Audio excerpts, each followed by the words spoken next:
A very good morning, children. I, Tanima Seth, your English teacher, hope you all are doing well. Children, in today's session, we'll begin with a new story, Boating with Friends by Jerome K. Jerome. Jerome was an English writer and humorist. He is best remembered for his work, Three Men in a Boat. He also wrote many plays, and his works have been widely translated. The current story, Boating with Friends, is an excerpt from the novel Three Men in a Boat. The three characters in the story, namely Jerome, the narrator, George and Harris, his friends, along with their dog Montmorency, decide to go on an adventurous trip to River Thames between Kingston and Oxford. They hire a boat for the purpose and they pack all the required essentials, and of course they start their journey by boat rowing up the River Thames. River Thames is in London. The story is a humorous compilation of the incidents that occur to them on this trip, on their adventurous trip. And it also includes the related incidents told by the author and his friends. So let's begin reading the story together to discover the mishap during their journey, which was quite funny, it was quite humorous.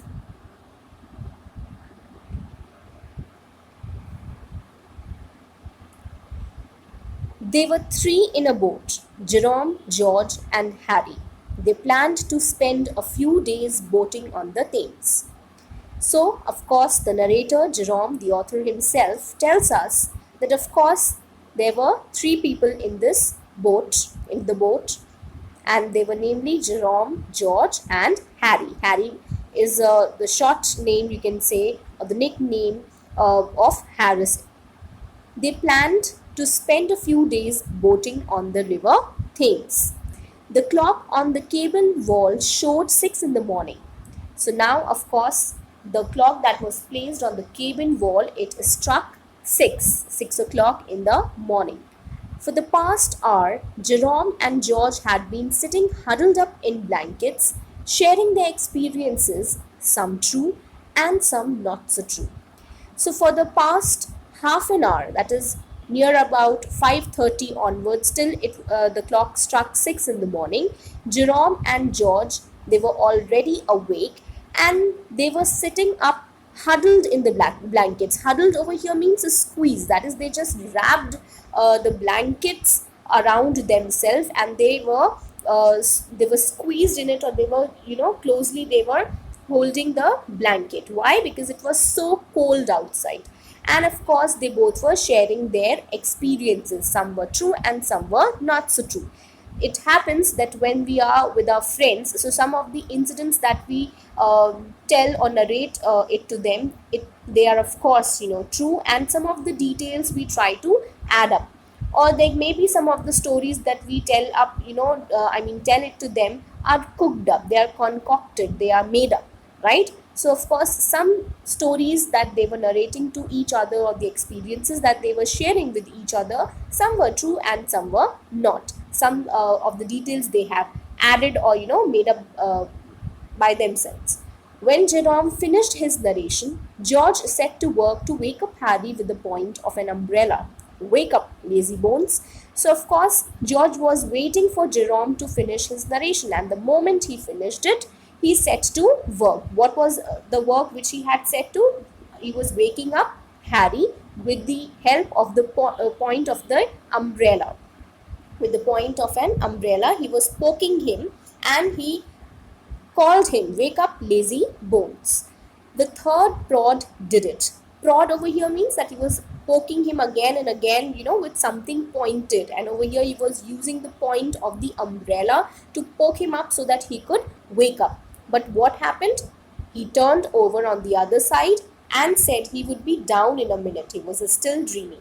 So of course it happens even with us when in the morning, of course, the alarm clock rings, then we happen to shut it off, we close it, and then we sleep again thinking that we will be awake in another 5 minutes. But of course then we happen to sleep, we go in a deep slumber or sleep, and we start dreaming. So same happened with him. When he was poked by George, he just took the turn, I mean on the other side, and then he just told him to George that of course he'll just wake up in a minute, but he slept again. They soon let him know where he was, however, with the aid of the boat hook, and he sat up suddenly. So of course now what they did was they took the help of the boat hook. Boat hook, another the instruments that are there in the boat. So they took the help of the boat hook, and now with this boat hook they happened to poke him, and suddenly it was so it of course it poked him so well that of course he sat up out of shock. Now in the picture you can see that first they were of course using the point of the umbrella to wake him up. George pulled up the canvas, and the three of them poked their heads out to look down at the water. Now what happened? Now of course George, he just pulled up the canvas. Canvas is a rough coarse cloth. He just pulled it aside, and all these three people, that namely Jerome, George and Harry, they just poked their heads out. Poked their heads, that is, they just peeped outside of the boat to look down at the water. They shivered at the sight. Why did they shiver at the sight? Why did they tremble, or they shook? Because it was really cold. The idea agreed upon the night before had been that they would get up early in the morning, fling off the blankets, leap into the river with a joyous shout, and enjoy a long, delicious swim. So actually, this idea they have agreed upon the very night before. The night before they slept, they had decided that they would get up early in the morning. They would fling off means that they would throw their blankets, jump into the river with a joyous shout, and they would enjoy their long swim. They would swim in the waters of the river Thames. Now that morning had arrived. However, the notion seemed less tempting. Now, of course, it was the morning. It was the morning time, early in the morning. But now what happened?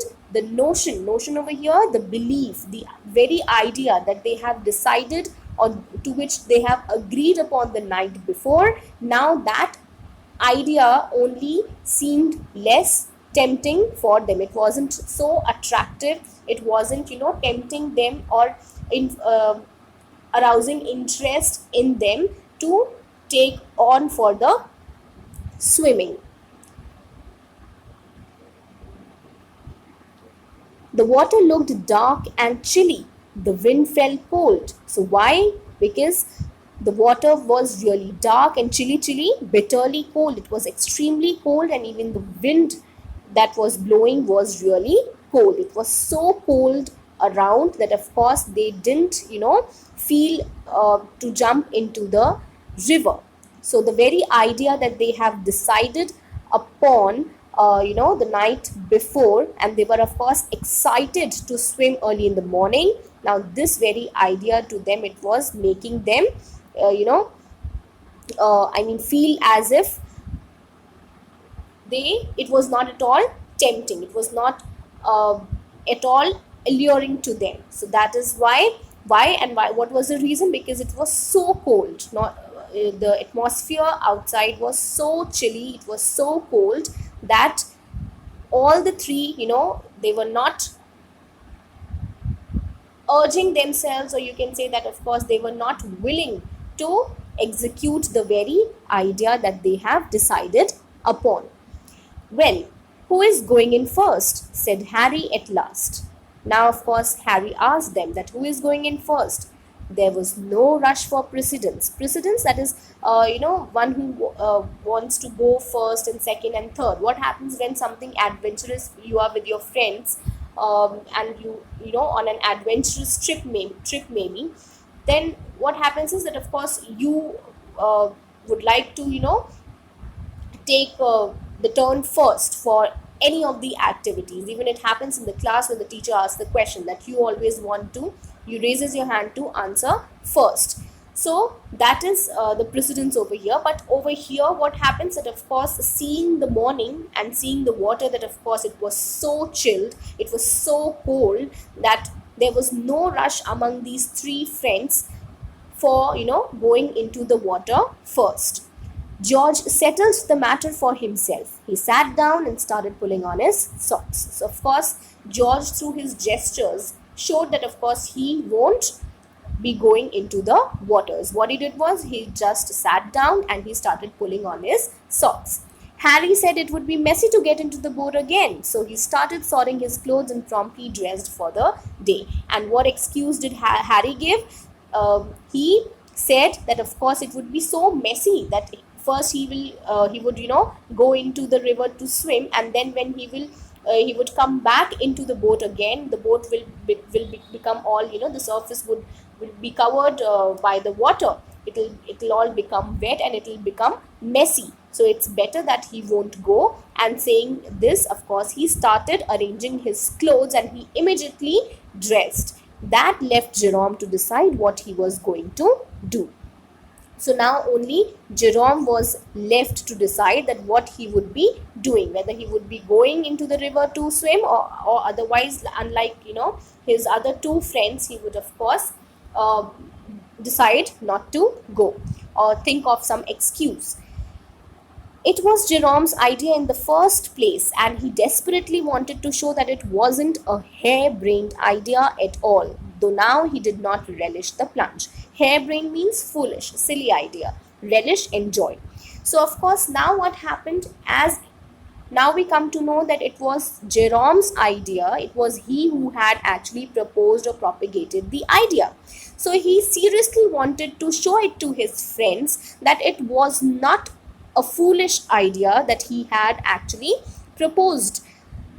Now he knew that of course now when he'll be going all alone by himself, he would not enjoy the plunge over here means the dive, right? The jump or the dive that he would take into the river water quickly and energetically, because it would have been more fun with his friends. But now as he have to do it all alone by himself, though he would not enjoy the dive, but again he has to show it to his friends that of course he was serious about it.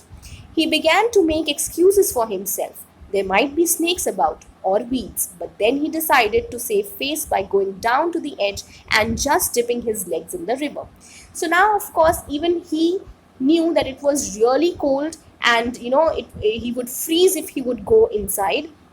But he thought of some excuses, that what excuse he would make in front of his friends. Maybe that he would say that there are a lot of snakes, or maybe weeds mean that the wild plants or the unwanted plants that happen to grow under the, so it could be anywhere, I mean on the land, even in the under the surface of the waters. But then what he did was he decided to not to give them the chance to laugh at him. Rather, he decided that he would go to the edge of the, maybe the river bank. He would just dip his legs into the river and then he would come back. So he took a towel, crept out onto the bank and wormed his way. Wormed, that is, he was moving really slowly. He was doing that unwillingly. Okay, he didn't wanted to actually go, but it was the matter of honor for him now. Wormed his way along onto the branch of a tree that dipped down into the water. Now what he did, he of course took the towel with him, and he was moving slowly along towards the bank of the river. Slowly he was of course moving along onto the branch of a tree that dipped into the river. It was bitterly cold. Bitterly, it was extremely cold. It was really cold. The wind cut like a knife as he stood on the overhanging branch. Overhanging, that is that the branch was actually, extending outwards over the surface of the river water, as you can see it over here in the picture. And the very end of the branches, they were, dipping into the river water.